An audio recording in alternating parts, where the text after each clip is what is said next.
Sometimes 2 and 2 equals 8. How could this be? Because a company has a hidden asset that isn't reflected in the stock price. When Wall Street wakes up to the hidden assets, the stock could be terrific. Want a great example? Let's look at Disney. Walt Disney is an example of an asset play. After they'd opened up Disney World and after they'd opened up Epcot, the company's growth rate sort of slowed down. They weren't growing very fast. And then they discovered there was a lot of assets inside the company. There was the name Walt Disney. They started the Disney Channel. They started selling things that they sold at Disney World and at Disneyland. They started selling them everywhere. They used their licenses for Mickey Mouse and all their characters. Made a fortune on that. These were on the books for nothing. The company was loaded with assets. In addition, they had all that land inside of Disney World, and everybody had hotels outside of Disney World.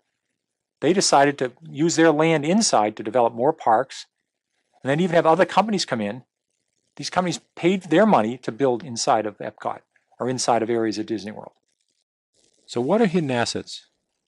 Many companies, particularly old line companies that have been around 20, 40, 50, 100 years or more, have real estate holdings whose true market value is not reflected on the balance sheet in the annual report.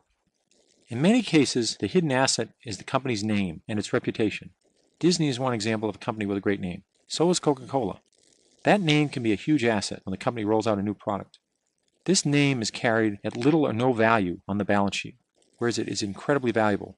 Companies like Intel and at&t not only make great products, but they have numerous patents for these great products.